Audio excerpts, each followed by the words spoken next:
presentations for these particular sessions instead of 5.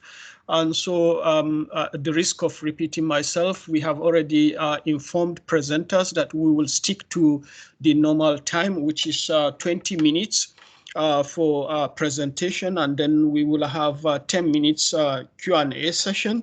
And at the end of the time, once we finish all the 3 presentations, we encourage people to migrate to the next second parallel sessions, or any of the parallel session, the first one that interests you, so that we can all benefit from the presentations.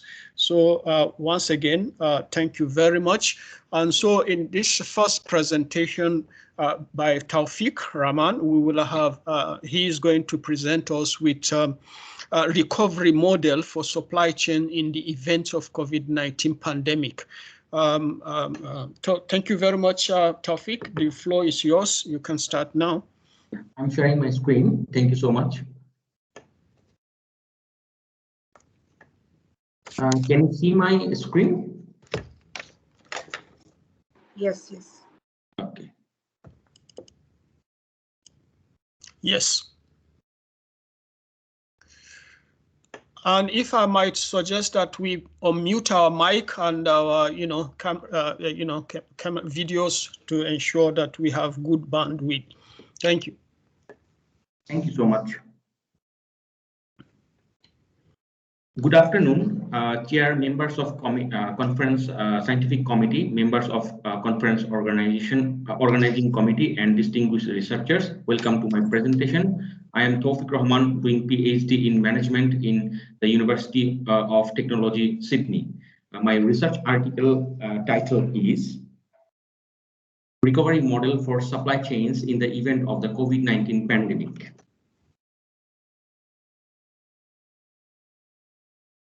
Introduction, background, and motivation. Supply chain resilience is an emerging area that plays a significant role in coping with supply chain disruptions. McKinsey reported that supply chain disruptions lasting a month or longer occur every 3.7 years on average. Global supply chains face various disruption and operational disruption risk. Recently, the COVID-19 pandemic has disrupted the global supply chains. 75% of the companies of the world faced capacity disruptions due to the transportation disruptions. Most of the manufacturing firms related to production of essential items faced extreme supply demand and financial shocks due to the COVID-19 pandemic. Hence, investigation is needed to understand the impact of large-scale supply chain disruptions caused by the COVID-19 pandemic and identify strategies for mitigating such a large-scale supply chain disruptions. In this study, we have investigated how to manage combined fluctuations in supply, demand, and capacity for the case of essential manufacturers due to the COVID-19 pandemic. Hence, the research questions of this study are: number 1, what are the likely effects of a catastrophic event on the manufacturing business of essential items? Number 2, what risk recovery plans can supply chain stakeholders use to mitigate the ongoing demand for essential items? And number 3, how can supply chain decision makers assess procurement and manufacturing improvement to meet the demand after implementing those proposed strategies? We have considered 2 main strategies to manage combined fluctuations in supply, demand, and capacity due to the COVID-19 pandemic in respect of initial manufacturing firms. The proposed strategies are: strategy 1, emergency supply to increase supply of raw materials. So sub-strategies are: number 1, increasing suppliers from different locations. Number 2, maximizing use of national medical stockpile and available supply. Number 3, redeploying existing inventory from other industries. Strategy 2 is increasing production capacity. So the sub-strategies are: number 1, maximizing the capacity of existing manufacturers. Number 2, developing alternative specifications and designs. Number 3, unlocking new capacity for manufacturers. Number 4, public-private collaborative efforts to overcome shortages. Model formulation and recovery plan. In this section, we have formulated an agent-based supply chain simulation model with recovery plan. The proposed model agents represent supply chain entities in the real world. The simulated specific functions to fulfill the retail orders for supply chain entities. We consider a typical supply chain network of face masks involving a set of suppliers, manufacturers, and retailers, together with a set of supplier and manufacturer trucks, that means transportations, to fulfill the incoming orders for the finished products and raw materials. We build the agent-based simulation model in AnyLogic software. We consider to solve the problem, we consider 4 recovery plans in 4 scenarios. The recovery plans in the 4 scenarios are: scenario 1, increasing production capacity up to 50% for 18 months. Scenario 2, increasing production capacity up to 50% for 6 months. Scenario 3, increasing production capacity up to 100% for 18 months. And scenario 4, increasing production capacity 100% for 6 months. The cost metrics assessed by the agent-based model are manufacturing costs, retailer cost, manufacturing cost, inventory cost, transportation cost, shortage cost, discount cost, and total supply chain costs. Results and discussion. We considered the simulation run for 2 years for better anticipation. During the initial stage of COVID-19 pandemic, the demand of the face mask increased up to 400%, that you can see in this figure, that we considered between week 18 to 20, later on 50% increase on average demand. There were also production capacity degradation and a decrease and supply delay due to the lockdown and shutdown for COVID-19 pandemic. You can see the changes of demand, manufacturing capacity, and supply capacity in this figure. So we ran the simulation and we got the baseline scenario. You can see from this figure, in the baseline normal scenario where business is running as usual, there is no disruption. The shortest cost remain very normal. You can see the shortest cost very normal in without COVID-19 pandemic when we run the simulation run for 2 years. Whereas in baseline COVID-19 disrupted scenario where no strategy was adopted in the simulation run, we observed a very high increase in shortest costs, which increased the total supply chain costs and degraded the supply chain performances. You can see the increase of the shortest cost in this figure. To manage the combined fluctuations in supply, demand, and capacity, we adopted 4 recovery plans that I stated earlier with the strategies in the simulation model. The results show that recovery plan 4, increasing production capacity up to 100% for 6 months, reduced shortest cost, inventory cost, and total supply chain costs the most. You can see from these 2 figures that though increasing production capacity up to 100% in the shortest possible time increased the transportation costs and manufacturing costs. Initially, you can see from these figures, but later on they reduced the total supply chain costs the most. The results also show that it is also imperative to increase the production capacity up to 100% for 18 months. That means for a long-term period. That also reduce the total supply chain costs. So in a summary, to manage the sudden volatility in supply, demand, and capacity, it is best for the essential manufacturers to increase the production capacity to the maximum as soon as possible to reduce the shortest cost and total supply chain costs. We also conducted experiment between the difference of immediate implementation and delayed implementation of the strategies and recovery plan. The results show that you can see from this figure, failure to increase production capacity and delayed implementation of the strategies can further increase total supply chain cost and can degrade the supply chain performances. You can see the results of the agent-based modeling simulation model in this table. We have conducted a sensitivity analysis in our present study. The sensitivity analysis reveals that You can see the results from the sensitivity analysis in this table. The sensitivity analysis reveals that the model is robust and the model is mostly sensitive to demand change. So the essential manufacturers need to fulfill consumers' demand by maintaining a healthy inventory management. Conclusions. So the summary of this study are: number one, minimizing the risk response time and maximizing the production capacity help essential item manufacturers meet consumers' skyrocketing demand and timely supply to consumers, reducing financial shocks to the firm.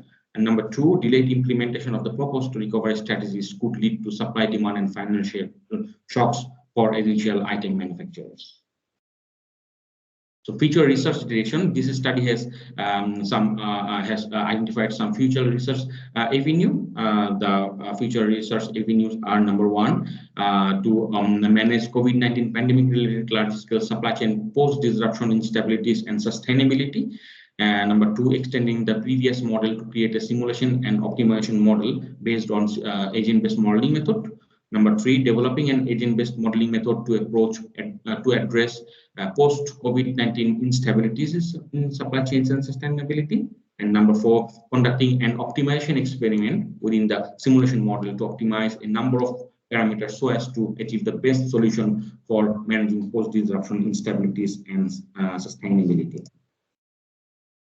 Based on this study, a research article titled "An Agent-Based Model for Supply Chain Recovery in the Wake of the COVID-19 Pandemic" has been published in Computer and Industrial Engineering. And references, these are some selected references from the present study. And thank you so much, everybody. Thank you very much, Dr. Tawfiq Rahman. That's very interesting presentation and very insightful for that matter. So I'll now open the floor for the audience participants who may have questions to ask to Tawfiq.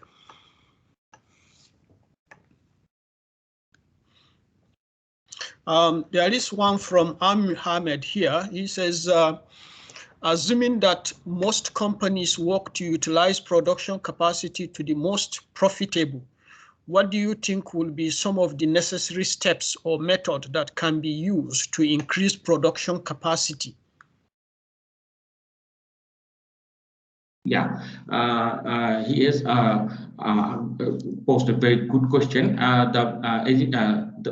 There are two kind of companies we can identify. One is essential item manufacturers, and another that is highly demandable, and another we can say in respect of COVID-19 pandemic that is low demand items in this time of COVID-19 pandemic, like apparel, automotive industries. So in case of essential manufacturers during this COVID-19 pandemic, what strategies they can take to increase their production capacity is to increase their supplier capacity. Firstly, like the initial manufacturer farms, they may have domestic suppliers and they may have international suppliers. And in this COVID-19 pandemic, it is seen that due to the border closure and lockdown and shutdown, they could hardly receive any raw materials from the international suppliers. So they can increase their horizon of suppliers from international to domestic, or they can also depend on the nearby countries like nearshoring or something like this. And for the production capacity increase, they can also nearshore their production facilities near to the customer zones, and also they can, I think, establish more of production facilities close to the customer zones. Thank you very much. Any further questions for Tawfiq?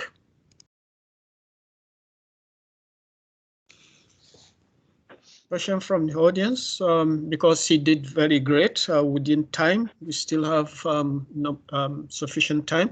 Well, while we await a question from the audience, I will ask a question. There's one question I can see from Omi Ahmed. To follow up, such a diversification would definitely lead to higher cost. Do you think companies would be willing to accept this cost? One thing, we were previously, before the COVID-19 pandemic, we were thinking about efficient supply chain, but this COVID-19 pandemic has taught us that we should make a paradigm shift from efficient supply chain to resilient supply chain or viable supply chain. And you know that for the resilience of supply chain, the decision makers may increase their inventory capacity, production capacity, everything to reduce the shortage cost or to reduce the back order level. The thing is that for making a supply chain resilient, there is some cost incurred. So I think the decision makers of the companies should agree that if they manage this cost, they can reduce the higher losses during such kind of extraordinary disruptions in future. Thank you. I was going to ask a question, but it seems let me give opportunity to the people.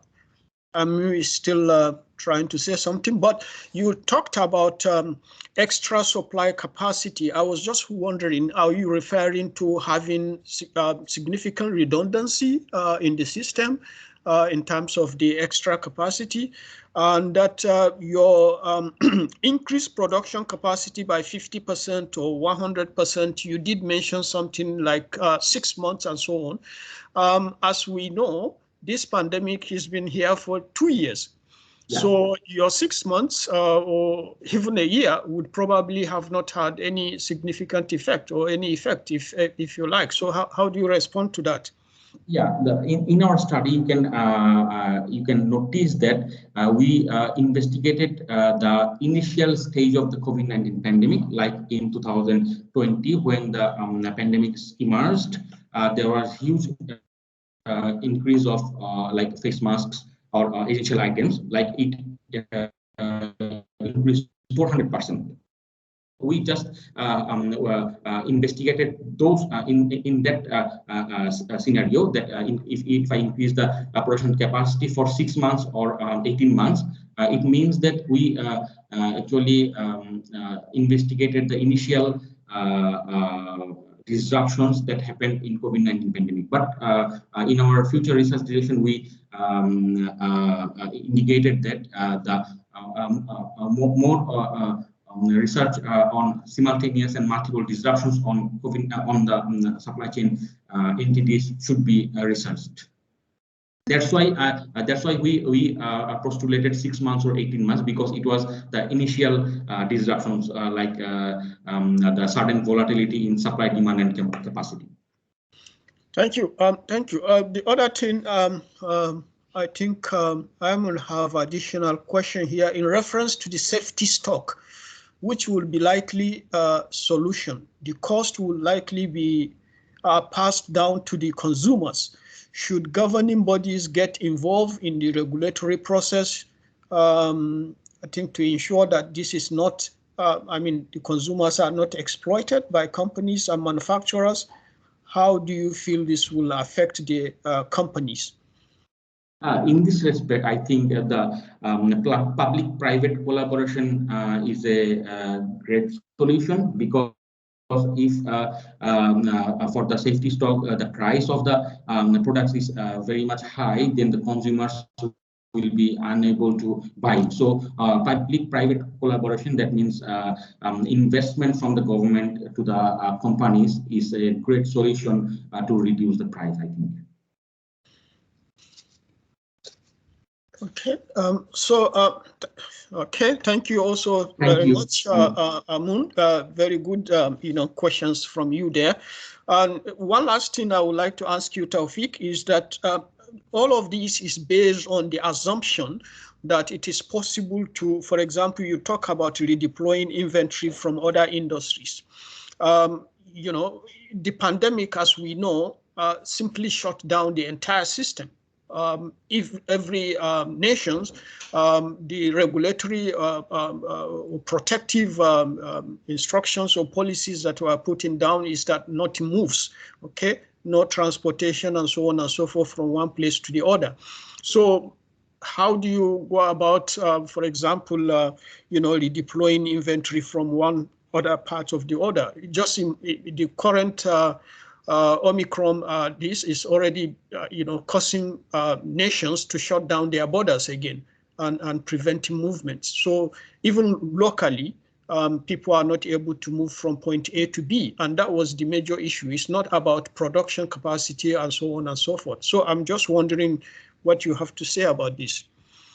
What we postulated is that redeploying inventory from other industries, like that you can take the example of if I say about face mask, like there is a shortage of face masks during this pandemic, and also there are some garments company in the country. So the garments company can supply their raw materials to the face mask companies and vice versa, so that they can resume their production capacity. And also we can take the example of ventilators during this COVID-19 pandemic.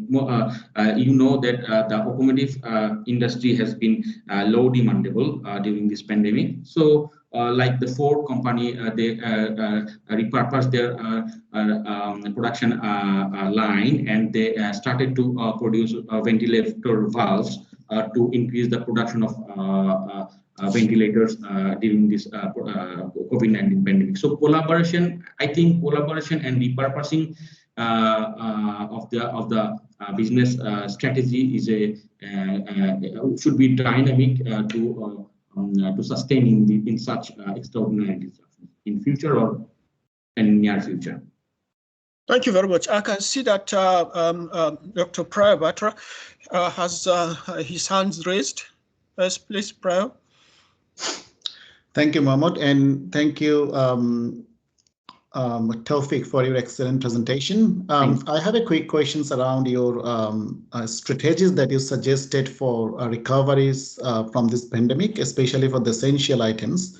Yeah. So I can see you suggested increase the production capacities. And there is an assumption, like, you know, within that you said to maximize the current or existing capacity of the farm. So does it mean you assume that companies are not utilizing their capacities in an efficient manner? Number one question. And number two question is, how feasible it would be during a pandemic that companies can increase their capacities while they're, like, you know, struggling to, like, you know, the border shut off or, like, a shutdown due to the restrictions, and, like, you know, the suppliers problems. Many suppliers around the world are closing their, like, you know, closing their operations. So how feasible the strategies that you suggested, especially during this pandemic?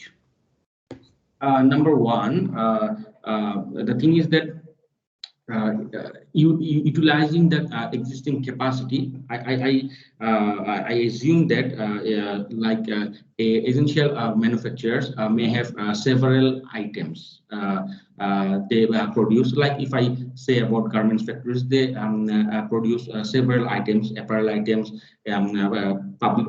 PPE and face mask, everything. And among the items during this COVID-19 pandemic, some item maybe the consumers will not buy, and some items is very high demandable. So they can use their existing inventory of other products like the apparel products to produce the essential items like face mask, PPE, to increase their production capacity. That we mean for utilizing the existing capacity in this study. And the second question, the answer of the second, and the second question about the second question is, the thing is that during this COVID-19 pandemic, there is lockdown and shutdown, and the thing is that increasing without scaling up the production capacity, I think it is very difficult to meet up the consumers' demand. So the essential manufacturers, if they don't have any inventory, they can take help from other industries inventory, or they can take help from the government to increase their production capacity. Also, they can also switch to other suppliers nearby the country, or in the domestic suppliers. They can choose to the domestic suppliers to scale up their production capacity, because it is seen from the research that if the production capacity is not increased according to the consumers' demand, for the case of essential manufacturers, the companies may have huge shortage cost in their operations. Thank you very much, Taufik, for that. So I think we've virtually been there. Any further questions for Taufik before we move quickly to the next presenter, please? It's Mark. No questions, but I found that very informative. Thank you. Thank you very much, Mark. Thank you for the comment. Anybody? One last more chance. Okay, thank you very much, Taufik Rahman, for that excellent presentation and for the detailed responses that were given to all the questions that were asked by the audience. Really very insightful. Thank you very much for the presentation. Thank you all. Yes, and so we are now going to move on to the our next presenter. Hopefully they are here. Vidya Satish, Arish Kaul, and yeah, so hopefully here they are to present. The next presentation is on cross-functional decision inputs for building an adaptive, resilient education systems, lessons from the pandemic for managing. So if you're here, I'll be sharing screens. Okay, the floor is yours now. Thank you. Just give me a minute. No problems. I hope the screen is visible to everyone. Yes. Yeah. All right.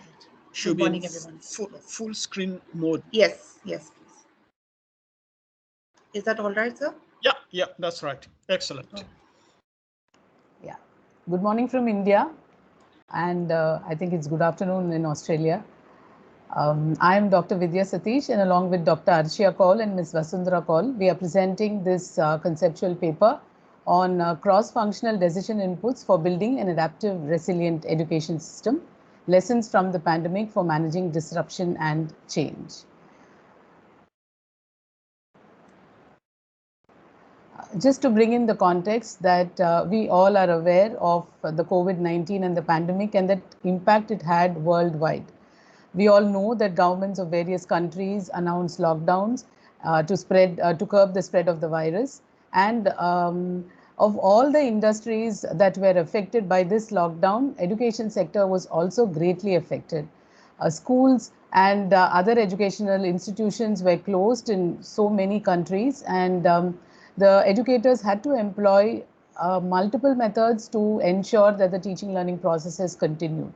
Paradoxically, what we all know is amidst this chaos, amidst this health issues, and amidst all these uncertainties, there was one thing that really came out with regard to the educational sector, and that is implementing digital teaching and learning, which many of us were not prepared or not well adept at also. So we did not know how long this was going to continue. It is still continuing in India, in Mumbai especially. Still online education is happening. But what it did was it enforced the system's stakeholders to innovate and also be resilient towards the future. Dr. Kaul? Yeah. Now, just to understand the theoretical background about what we wanted to talk to you all today is innovation and resilience. So when you define innovation, the definition is often ambiguous, and there isn't much of consensus on the meaning. And as Ridley rightly states, innovation has never been sudden. You know, it has always been gradual, and we all know that innovation is actually different from invention. And when you talk about innovation, it is trying to put all that effort to see that the invention reaches the market so that the customers are benefited. Most of the time, when you look at innovations, they have been serendipitous, and also it has happened by accident. And innovation often is a combination of many technologies that we put together many times.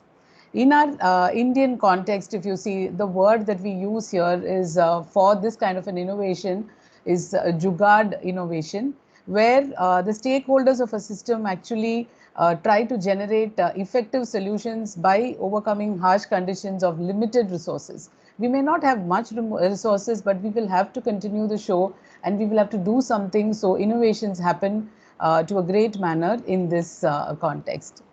Next slide, please. Brehm and Wolfram had compared the different types of innovation, and according to them, the Jugaad innovation is not a very high level of sophistication. It does not have, it has low level of sophistication. And so the study actually discussed the different types of innovation based on sustainability, wherein Jugaad, frugal engineering and reverse innovation were considered to be low level of sustainability, and Gandhian, catalytic and indigenous were medium level, and the grassroots innovation has a very high level of sustainability. So we have taken these into consideration. So how we moved on from a Jugaad engineering, Jugaad innovation to something like grassroots innovation, that is what we would like to also talk to you all about. Now, Smirnov has given a very pragmatic definition of innovation, especially that of grassroots innovation, where any educational initiative taken by the teacher, a student, or an entrepreneur to work on it as an individual or a small group. This is a very befitting definition for us. Based on this, we were able to do things, try to innovate and bring in whatever we could in the given situation. Yes, Dr. Kaur. So coming to the research gap and motivation of this study, there have been a lot of studies on the role of education sector in the time of pandemic. But we felt that there weren't many researches which were discussed from the point of view of an educational institution's role in developing a knowledge society. So the significant gaps that we addressed in the study are basically studying the educational ecosystem for implementation of innovation in India, establishing the quality management structure for continuous improvement of the education system, which has been addressed in the literature sparingly actually, and determining the impact of the pandemic on the implementation of innovation from a case point of view. That's what we have taken, and to develop a resilient education system for the future. This was unexpected. So how did we get back? But I think it's very important to develop a resilient education system, and that's what we have attempted through this study. Yes, Dr. Paul. So coming to the research questions, these are the 4 questions that we have asked. What is the extent of the innovation implemented in the given system under study?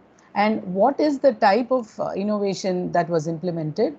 And what were the actions taken so that the level of innovation could be improved if the system stakeholders had implemented the innovation? And what actions should be taken to build a sustainable, innovative system that would be resilient for the future? These were the 4 research questions we had in mind.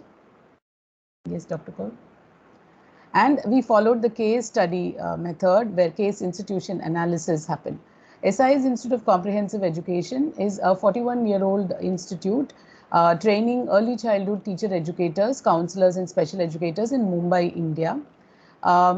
When the lockdown happened in March 2020, the teachers had to just pack their resources and head for home, and from the next day start to teach online. The institute, nor the teachers, nobody was prepared for this one. And though online education was something that they wanted to do, they wanted to bring in courses through online methods, a lot of ideas were there. They were only at the idea level. and nothing was implemented. So there was a lot of uncertainty that happened in the beginning. And our case study is a story which tells about how the institute moved from the uncertainty to trying to innovate and trying to bring the best for the teacher education courses. Our case study is actually deals only with the activities that were adopted for the early childhood teacher training. Next slide, please. Yeah, so the case study design, as I just said, talked about the early childhood care and education system and its stakeholder relationship. So we only took that. There were three aspects to this. The first was teacher educators. We had extensive interviews with the teacher educators. We had a lot of deliberation, brainstorming session, very exhaustive session with the teacher educators, because they were the ones who were training the students for early childhood teacher education. And the second part was, rather the most important aspect was the teacher trainees, the student trainees who were being trained during lockdown and pandemic. These were students who did not even see the teachers live, so everything was online, and they were going to teach very young children in that next stage. Stage 3 talks about the school system in India, the pre-primary school system basically. So the first was teacher educators were interviewed, we had brainstorming, we had a lot of deliberation with the teacher educators. Then the second phase was the student trainees were again interviewed to find out. We did interviews of students who had 1 year of offline training and 1 year of online training, along with the students who did only online training, to understand all this better.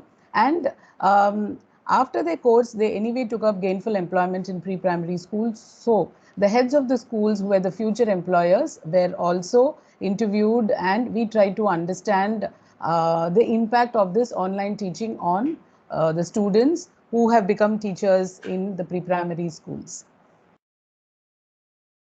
Yeah, next slide. All right. I'll take it forward from here, and I'll thank Dr. Satish for taking it, till this context and setting the context for us. Basically, just adding on, from where she is left us with this diagram, I would like to just bring in the fact that the case study that we've taken in the supply chain context is a teacher education, or the education system, or the service supply chain that we are considering here.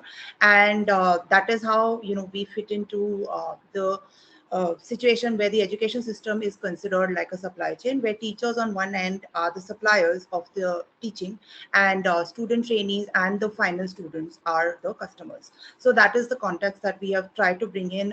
There was a paper by Habib 2008 where they have discussed it in detail. It was an IEEE publication, so where they've discussed it in detail, where they've taken education as a service supply chain, and we've taken that context and then gone ahead.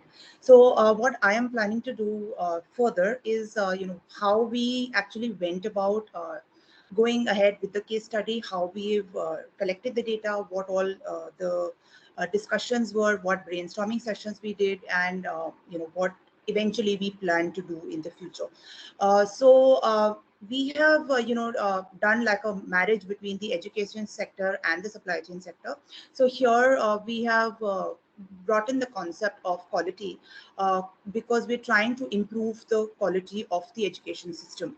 So yes, COVID-19 brought us into this situation, but the thing is that as teachers, as educators, we need to be aware of the fact that we need to continuously keep improving, and I don't think anyone would disagree with that, on that context. So the quality improvement process is a continuous process, and therefore we are dealing with the plan, do, study, act cycle as our context of collecting the data. We have collected the data from the stakeholders, as Dr. Satish mentioned, in 3 phases. The first phase, second phase, and the third phase. As you can see, the first phase talks about the contingency period, where we were, as Dr. Michael Bell in the morning said, the bust phase, where we were just starting off with the pandemic, and we were sent home as educators. What were we supposed to do next? And but the idea was that the service was still supposed to be given. Education had to continue. Then how do we, make ourselves attuned to the situation that is there? And therefore there were video recordings, there were short-term plans that were made, contingency situations where students were sent material online, so those kind of things that were there. So in between March 2020 to say about June 2020 roughly, how did we manage? We were unaware. We were having online sessions, etc. But we were still unaware. We were, more used to doing it all offline. So how the entire context changed and how the digitalization helped us to deliver the service that was required.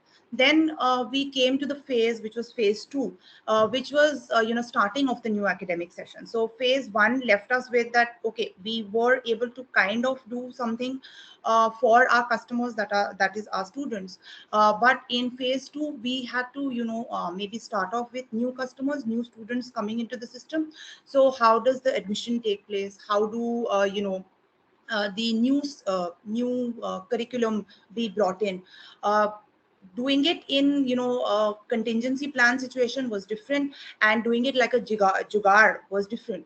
But on a long-term basis, because we saw and we are still currently seeing that COVID is still here, so how do we develop the system in such a way that at least as smooth as possible we are able to provide to our students? So that was the second phase where we said that okay, fine, 2020 to 21 we need to have like certain things in place. So we got ourselves trained as educators. Zoom, Teams also developed over the period of time. There were so many apps that came into picture, and yet again we finished one complete year completely online, and we went on to the next phase, that was the completely online phase in the 21-22, sorry, which was phase 3. But are we still completely ready? Maybe not.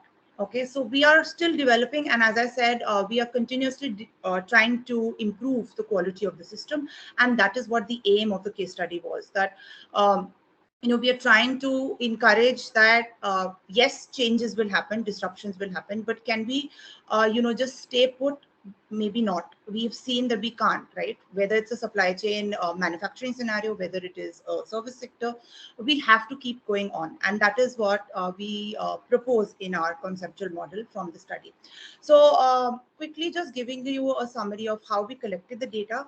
So we took in consideration the plan, do, study, act cycle in the phases. So the first one and phase 1 and 2 was the Jugaad innovation phase, whereas I said was the teaching learning had to continue. We had to make make do with makeshift arrangements. Certain virtual arrangements were made, short-term video conferencing apps were used, etc. Earlier Zoom only had 40 minutes. Then Zoom in itself gave us those platforms. So all those kind of things came into picture. How SIS brought in all those innovations and how the changes happen, I'll discuss in the subsequent slide. But this is the general structure that is there. And in phase 3, we are moving towards a sustainable grassroots innovation phase, where we are trying to develop a system that it is foolproof. And when we are hit by a disruption, we don't get stuck again. And maybe we might not be completely offline ever, because we've got so used to certain things which are beneficial in the online system. So how the online and offline marriage will work is what we need to see. So SIS per se, the stakeholders, the teachers, the educators, and the dean together sat with us through the study, and we did a discussion, brainstorming discussion, where we through the discussions were able to identify the 6 M's of the system, which is leading to the causes of the innovation. So the effect eventually is the innovation in the system, and as Dr. Vidya Satish said earlier, that it's the grassroots innovation that we are eventually aiming at, that every change that we make into our system, into an educational system, we will be able to benefit, and the quality will improve. So the 6 M's, as we rightly know in the fishbone diagram, are the man, method, machine, material, and measure and milieu. So some of them, to highlight a few especially for the SIES system. There was Juno, the ERP that they brought in as the machine. It was an ERP system that people were not used to. Teachers and educators and students were supposed to get used to that system. Apart from that, the stakeholders themselves, students, teachers, the interaction, how that happened, using the apps, using different quiz material, using different PowerPoint presentations, all those kind of aspects, we had to adapt. If we don't adapt, we don't change, we realize that things won't function. There were certain universities, certain other institutions who for whatever the situation might have been, were not able to adapt. Here in SIES, in fact, they got students from out of India as well, because since online the online education system was available, they were able to innovate further, and they were able to get admissions for the online, from abroad. And it was comparatively a different way to look at things, that if anyone anywhere can join the education system if they want the education. So different kinds of formative assessments and summative assessments were also done, depending on what kind of situation we were in and which kind of education we wanted to give to the student teachers that were there. So eventually we landed up with proposing a conceptual model which we term as the ADOPT model, the act with growth mindset, deliver quality, and open to adaptation for wherever that's required during the disruption, prioritize with precision, and the team engagement. So if you don't have a growth mindset, if the stakeholders don't have a growth mindset, if they feel that disruption brings us to a standstill, nothing will function ever. And the idea is to deliver quality to our end customers, that is our students, in this case the student teachers. And we of course have to be adaptable to change with, and COVID-19 is just one change that happened. I agree that it's a major change that happened in our lives and we are still experiencing it, but disruption could be all over this technology changes that are happening. So we cannot stay put. And of course, if the engagement of the team is not there, for example, your teachers, your deans, etc., together don't work on it, we will never have future ready student teachers and a sustainable system for the resilient, who are resilient for the future. So that is what our idea is. And it was a case study based thing, but we plan to, we are still working on it so that we can conceptualize it further and go ahead and try to improve the system further. So that was our contribution to this study.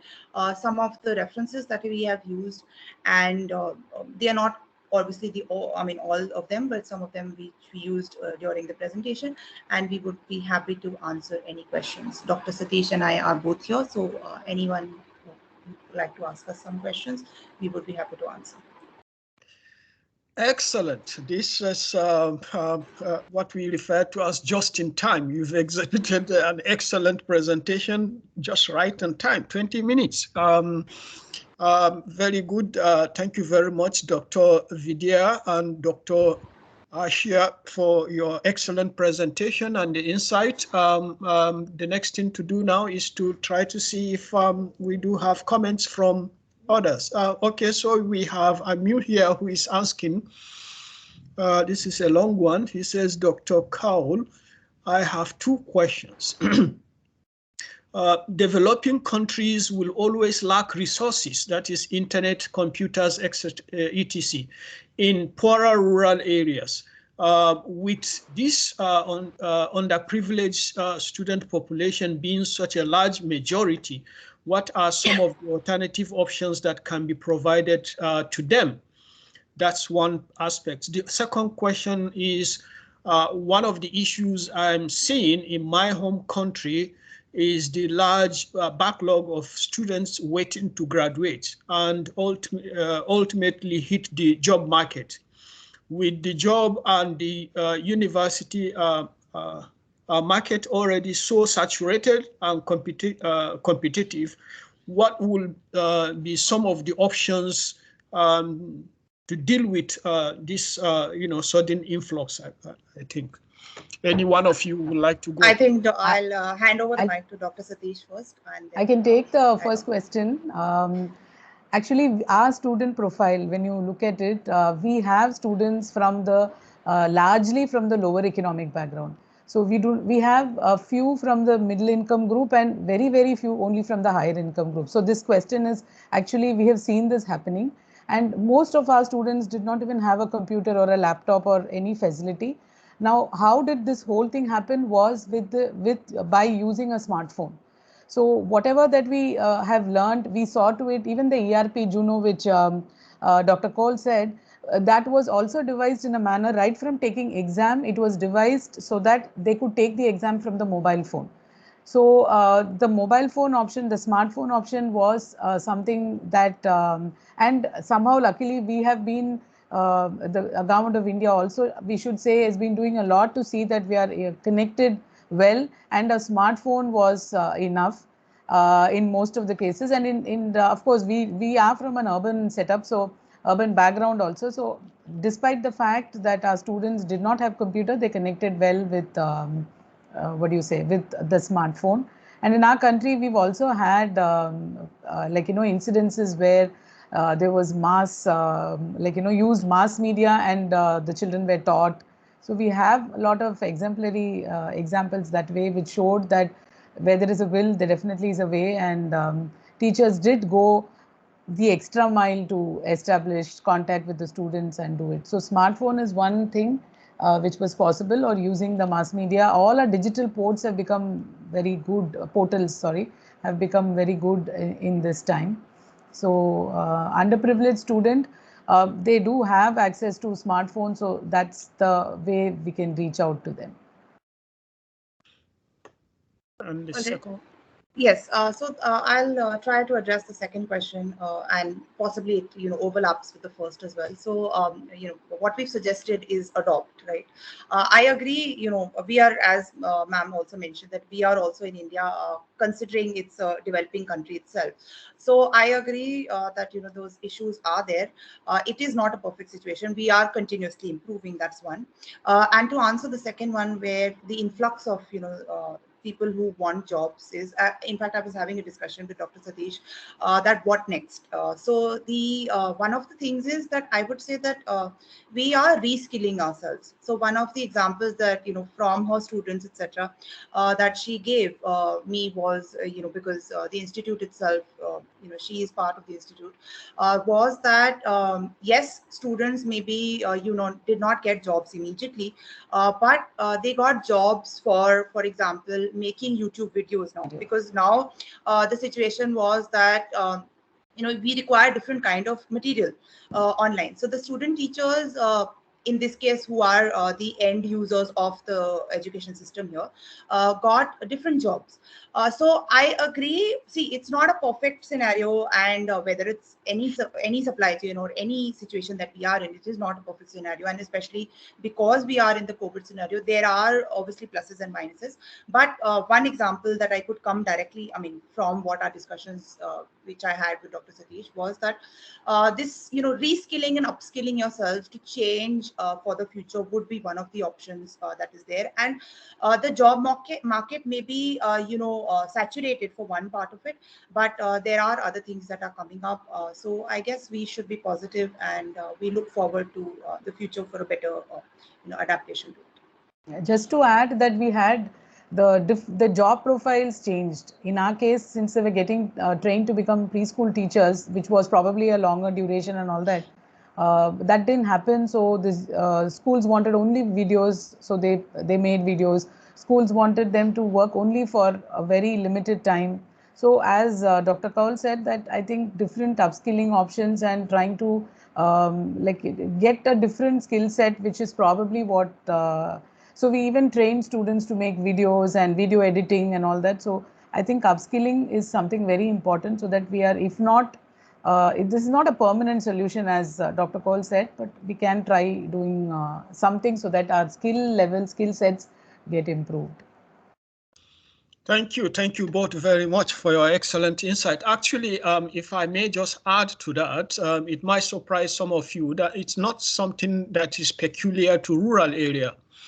Here in Australia, Melbourne, I'm speaking from Melbourne, we do have some of our students who were struggling with access to devices, because you have a household where perhaps maybe they can afford to allow the students to go with one device, but now you have the entire household locked down. The father is home, the mother is home, 2 children perhaps are home, and then devices become a shared devices, and therefore very, you have to struggle in addition to issues such as the internet service. It's very expensive. You have to pay. So there are a number of challenges that I can actually relate to from what you were saying. Excellent. Thank you very much. Just to add to what you're saying, we even scheduled our classes in the time where the students could sit for our classes in the afternoon. So children of their homes finished their schooling. Then the mothers who had enrolled for this program, so we had classes from 1:30 to 6 in the afternoon. So this was the very reason we changed the timing, because it's one gadget which had to be shared. Yeah, so it was not just necessarily something peculiar to rural area. There were challenges all everywhere. So thank you very much for those excellent, presentation. We have Amir here. Okay, thank you very much for answering your question. Okay. The other thing I would like to see, let me see what the time is saying. So, okay, in about 2 minutes, for example. You talked about innovation induced by this sudden migration to, online. I agree, suddenly there was a sudden migration. All of us, nobody expected it. All of a sudden, as you rightly pointed out, we just have to pack and leave, and everybody, was locked down in their houses.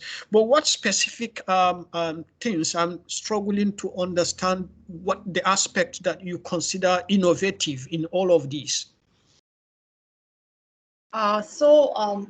To get it into context, there was Smirnoff who talked about, in fact, we mentioned it in one of the slides as well. Dr. Satish was talking about it.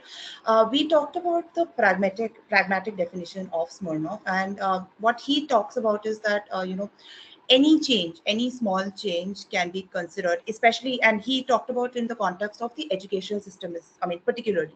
So taking a cue from that, any small change also that you need to make, in the limited resources that you have, resources that you have, can be considered as innovation. So any change that is there, that is why we connected it, to innovation, because we said that, fine, yes, we were in a situation where everything was disrupted. So either we stop at a situation where we don't go ahead and don't teach or don't go online. But that was not an option. So if we have to go ahead and go online, we have to make the systems change. So Juno ERP, which was one of the systems that was brought in, was brought in just for this period, or brought in during this period. Zoom and Teams, etc. We never used it, right? Although it might be urban or rural, whatever the situation might be.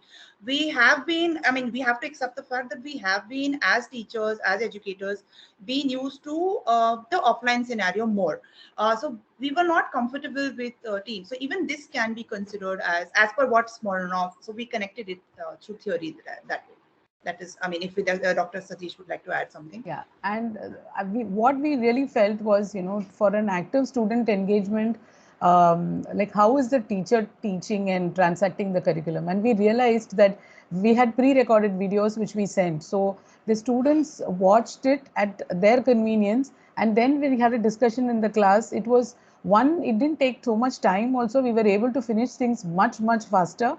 And also that the students found it very comfortable to see, and it was not just left to see, but then we went back to class and had a discussion. So the videos were very, very useful. The tests that we used, the online tests, we as teachers, let me tell you, we had a lot of trouble in correcting the papers, because there are so many things to correct. But we realized with this online tests and using Microsoft Forms or Google Forms, correction also was easier, and every topic we were able to give them test, and we had a very different assessment pattern that emerged because of this. So right from the video making of the students, since we are in teacher training, the students have to do around 15 lessons. Now, demonstration of all the 15 lessons took a lot of time for us also. But here what happened, the students shot the video and sent it to the teacher. So the teacher also was it was convenient for her, it was convenient for the students. So these things we never would have thought we would have done. And I think that was something we evolved through, innovated, or we got it through during this time. Thank you. Excellent. Thank you both for this excellent presentation. And, because of time, we just have to leave it. But this is really very interesting and inspiring. Thank you very much for the presentation. Thank you so much for the opportunity. Thank you. So we now we move on to the next presenters, which is accessing the impact of lean and agile supply chain strategies on efficient vaccine distribution. Very interesting in this very time. We now have Kashuni Gomez and H. Niles Pereira, D-Linear and Koshoga to give us this presentation. If you are ready as a team, the floor is yours. Yeah, sure. I'll be sharing my screen. Okay.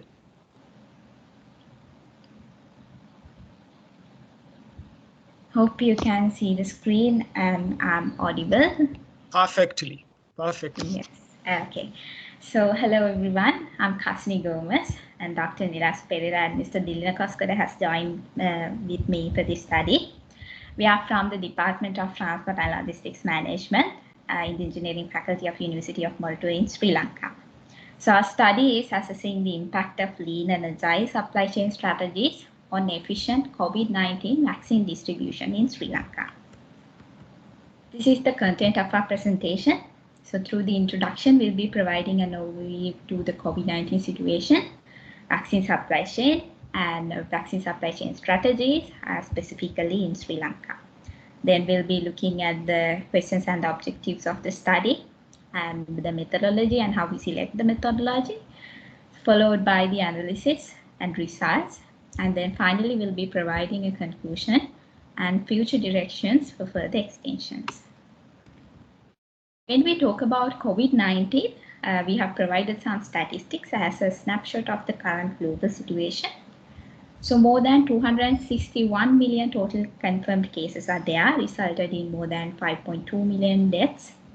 And when we consider the vaccination process, 7.8 billion vaccine doses have been administered to fully vaccinate 42.7% of the world's population.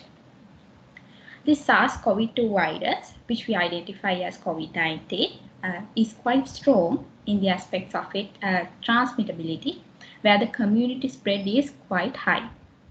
So public health measures could only slow down the spread of this virus, but couldn't actually effectively control the spread.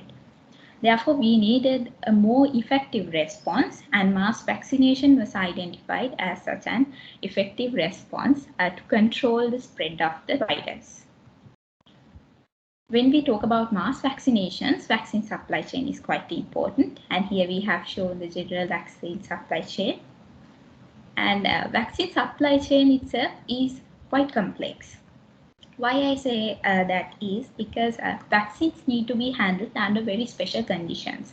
So one is cold chain applications. So we have to have cold chain storages, refrigerated trucks for transportation, and also we might need some trained staff for vaccine handling and vaccine administration. And also the vaccine supplies are limited because not every country manufactures the vaccines and they need very special equipment. Also the vaccines are being developed after a long series of trials and tests. Therefore, after being manufactured, the vaccine should be transported to quite a long distances, which involves in cross-continental transportation. And also, the vaccines should be accessible to everyone to satisfy the purpose of mass vaccination. That means a person in a rural, remote village should also be equally accessible to these vaccines. So we have to involve that complex last mile delivery applications into this. And the speed of the vaccine distribution directly affects building the immunization of the population. So the purpose of the mass vaccination is to achieve the herd immunity as soon as possible.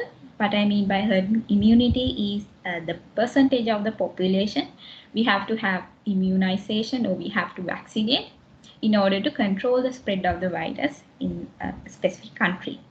So as fast as we can build this herd immunity, we can reduce the number of deaths occurred due to the COVID-19 pandemic. And vaccine supply chain is exposed to different types of challenges, and here we have highlighted some of the major challenges. One is supply and demand uncertainty, and then there are big cold chain challenges, of course, and capacity constraints for resources such as storages, transportation, fleet, and staff requirement even.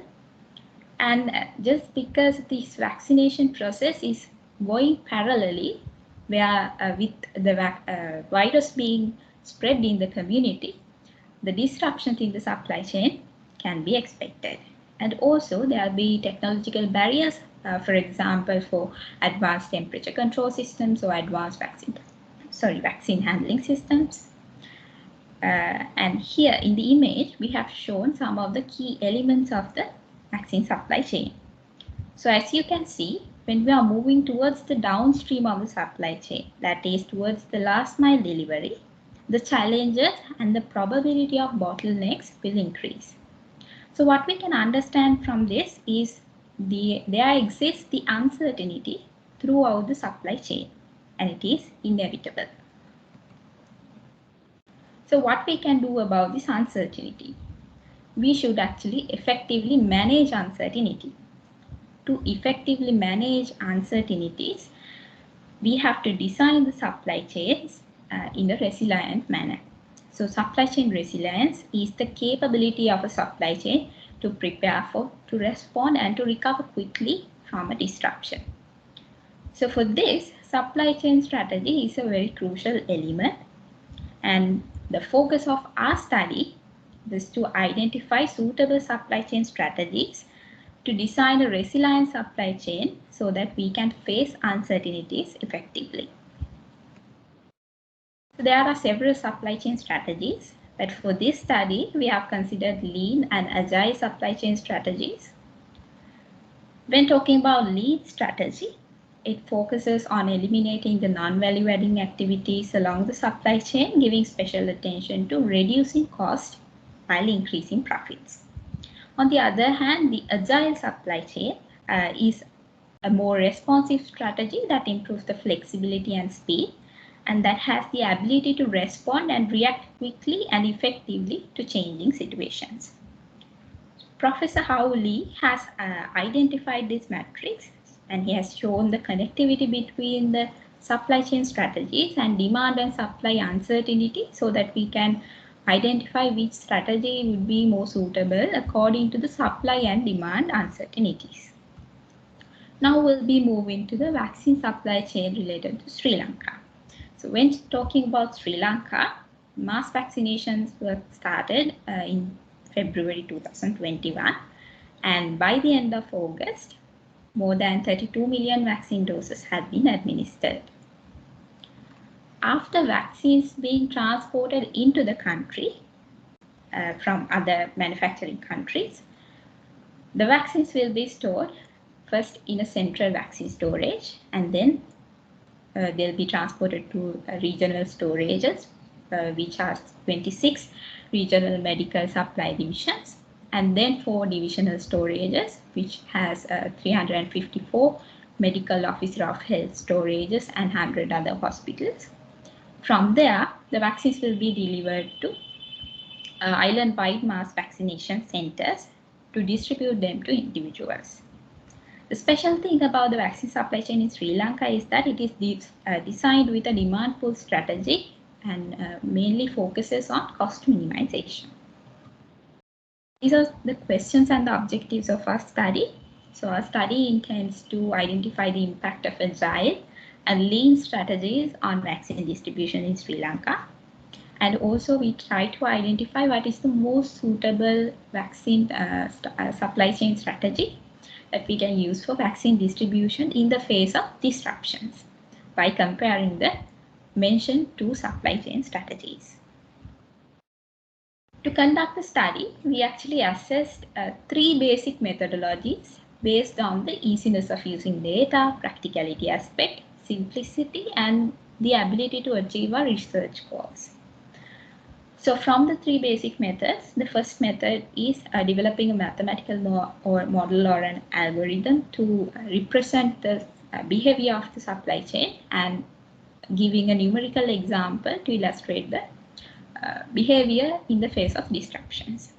This, however, has a quite high complexity and it is not very convenient when using data.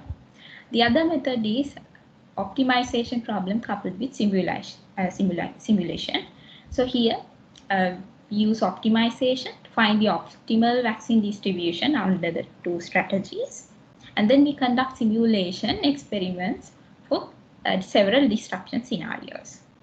The third method is experimental study, which captures the accurate and actual scenario, which however is not very feasible and it is very complex. So considering all the criteria, we chose this method, which is optimization problem coupled with simulation for our study. And since we are using simulation, we actually try to identify what is the best simulation technique that we can use for the study. So we considered system dynamic, agent-based modeling, discrete event simulation, and hybrid modeling. System dynamics involves with differential equations and try to understand the industrial problems. So SIR models for COVID-19 is one such example for system dynamics. And agent-based modeling identifies the interactions between individual agents in a population. And also with that, we can identify how the agents are behaving in certain situations. And this is used to model social networks and spatial movements. And on the other hand, discrete event simulation is used to identify the variability in a given time period. And we can actually model the operation over a time period, such as modeling waiting time in queues. So hybrid modeling is using two or more above mentioned methods together. And because in our study, we want to identify how the agents in the supply chain behave in the face of disruptions, we have chosen the agent-based modeling technique as the simulation technique for our study. And this is the specific considered scenario for us. We conducted this simulation experiment to the selected area of Colombo district in Sri Lanka. So why we chose Colombo district is because it is the commercial capital in Sri Lanka and it is highly exposed to the risk of COVID-19. So we have considered a simple simplified supply chain here with one central and regional storage and 10 divisional storages and 20 vaccination centers. So we assume that for the study, the people in Colombo received a single vaccine type, which is Sinopharm, and we considered a 4-month span to vaccinate 80% of the population, which are more than 18 years old in relevant area. And we considered that demand at each vaccination center is given by the 80% of population in that relevant MOH area, that is Medical Officer of Health area. This is how we conducted our study, the analysis. In stage 1, we try to optimize the supply chain network. So in lean strategy, we optimize the supply chain network based on least cost. And in agile strategy, we optimize the supply chain network based on faster vaccine distribution. As stage 2, we conducted simulation under several disruption scenarios. So first, we considered a scenario with no disruption. And then we considered 2 scenarios under disruptions at a divisional storage. And then we considered another scenario, which is with constricted fleet capacity. And then we compare the results based on transport cost and lead time. For the study, we used the tool AnyLogistics simulation software from AnyLogic company, which is embedded with CPLEX solver and AnyLogic simulation software. So these are some of the data inputs we gave the system. Locations of divisional storages and vaccine centers, demand, fleet capacity, storage capacities at divisional storages, transport costs. So due to the distances between 2 points being very less, we assume that the vaccines are being transported daily from divisional storages to vaccination points. So this is the first result we got for the no disruption scenario. So first row, you can see transport costs at each destination. And in agile strategy, transport cost for each destination is quite higher, but the average lead time in agile strategy is actually less than in lean strategy. Here we consider disruptions at a divisional storage. So out of the 10 divisional storages, we chose one main divisional storage that we will be calling as Colombo main divisional storage and reduce its capacity by 50% and analyze how the transport costs and average lead time are behaving. So more than the previous situation, transport costs has obviously gone up, and in agile strategy compared to lean strategy, the agile strategy shows a higher transport cost but a less lead time. And as the third disruption scenario, we considered again the disruption at a divisional storage, but this time we have reduced the capacity by 100%. That means we consider that this divisional storage is being temporarily closed. In this situation, it records the highest transport costs at all destinations, and the agile supply chain strategy again has higher transport costs than in lean strategy, but shows a low lead time compared to lean strategy. Finally, we considered constricting the fleet capacity up to 75%, and here following the same trend as previous scenarios, agile supply chain strategy shows a higher transport cost than the lean strategy, but showing an average lead time less than the lean strategy. This is actually a summary of the results. So it is clear that when we are using lean supply chain strategy, we can have cost saving in transport costs. And in the first table, we have shown the cost saving. But when we are using agile supply chain strategy, we can have a lead time saving, and we have shown the percentage of the time saving in the second table. So what is the importance of our study and the results we got? So from the study and the results we got, we can identify what is the best supply chain strategy that reduces the lead time, which can support faster vaccine rollouts. Then also we can identify what is the most cost-effective supply chain strategy. Also, we can identify what are the types of disruptions that can have a higher impact on the vaccine supply chain and try to minimize them. Then we can identify the lead time and transport cost saving that we can obtain from these two supply chain strategies. This is the conclusion of our study. First, when we using agile supply chain strategy, in all scenarios, the transport cost is higher and average lead time is lesser. On the other hand, the reverse happens in lean strategy. When we are using agile supply chain strategy, the highest lead time difference, that is the highest lead time saving, is observed when there is no disruption.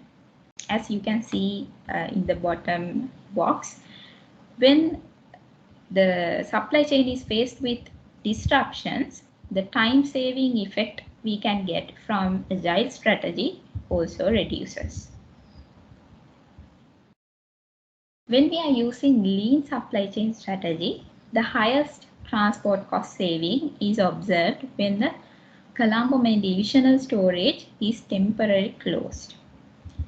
Also, this situation, the divisional storage being a temporarily closed situation, gives us the highest transport cost in both strategies, and it shows that its impact is higher than the fleet capacity being constricted to 75%.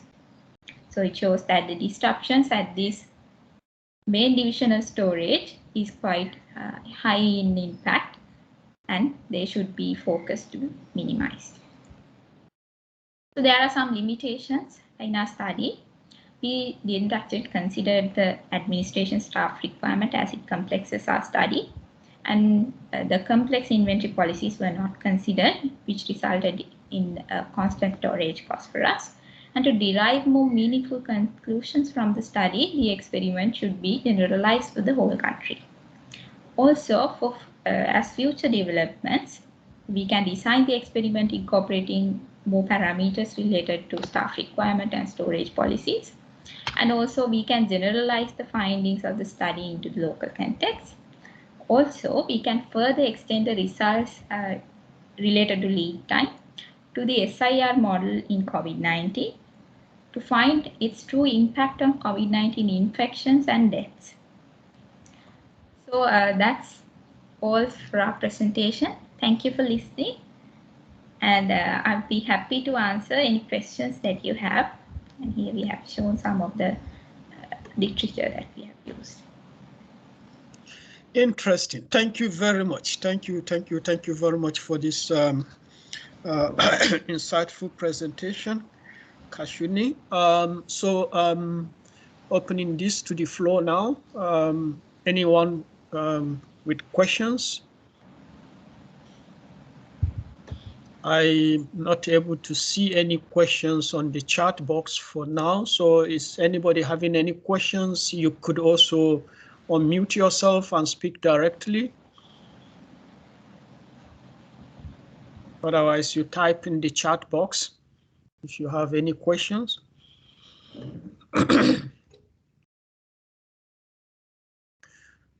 Right. I mean, while we wait for members of the audience to, type their questions or mute themselves to ask questions directly, I was just wondering, Kashuni, if because in your analysis you looked apparently in isolation or individually at cost as well as lead time, looking at lean and agile, strategies.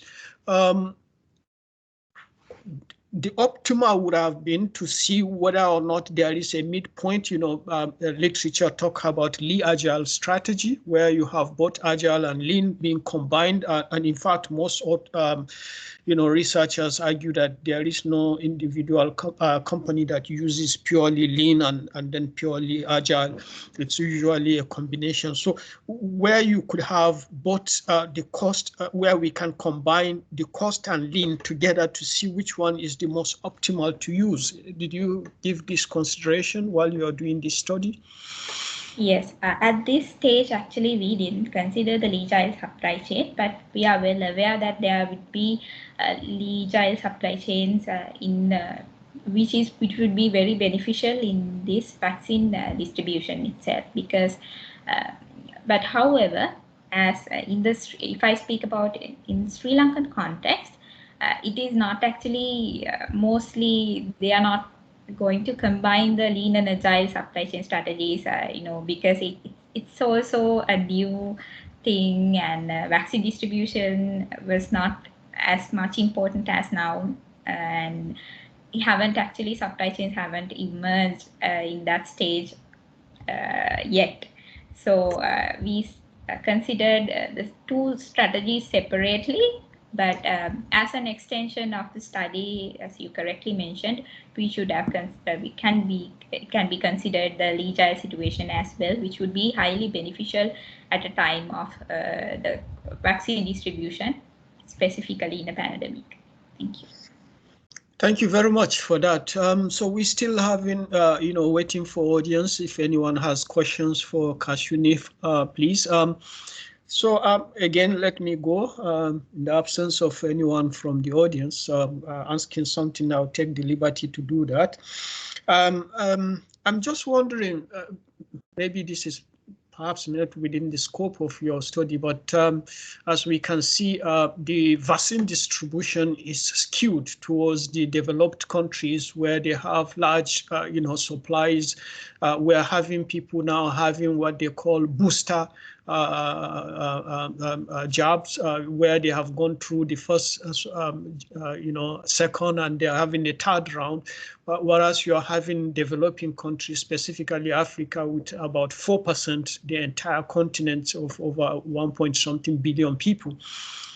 So would it be right to say it's not an issue of difficulties in what kind of supply system, but some sort of a different thing altogether, based on the fact that the demand is there extremely high, and therefore there is no, I wouldn't say in quote, there is a high degree of uncertainty with regard to the need for these particular very critical, life-saving vaccines?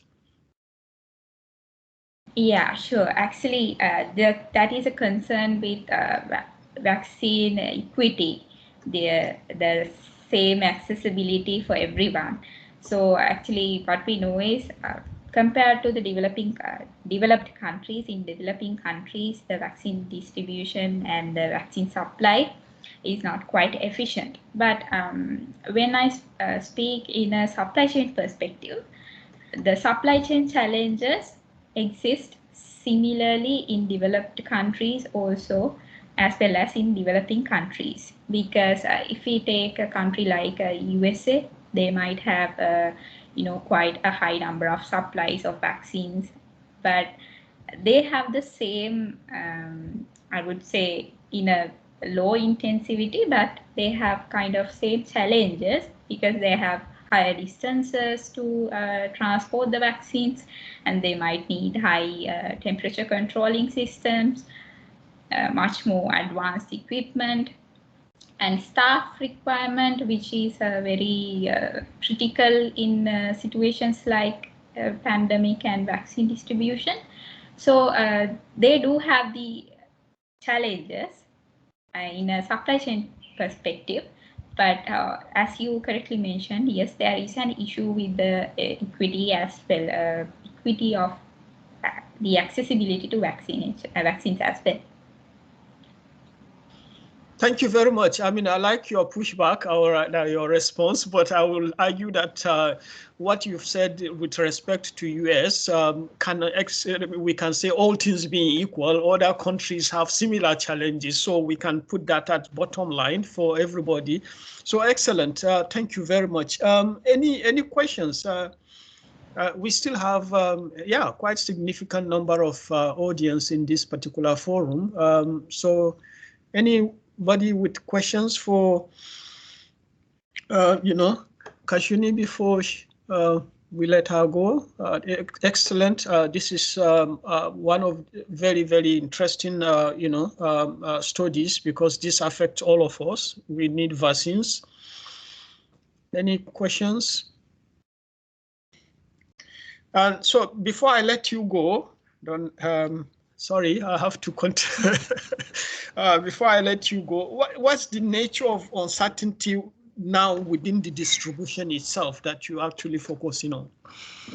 Yeah, so actually now compared to previous times in COVID-19 pandemic, now we know how to control a disruption quite effectively, because the vaccines are being introduced in the country, and we know how this health measures should properly be managed and stuff.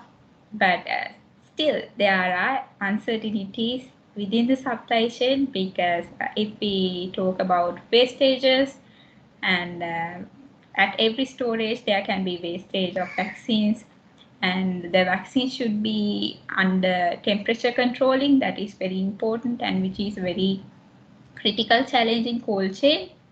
And so those type of challenges exist, and newly imposed challenges would be how we manage the reverse logistics side of it, and how the wastages that resulted in as a result of the vaccine process, the plastic and polythene, and how can we manage that.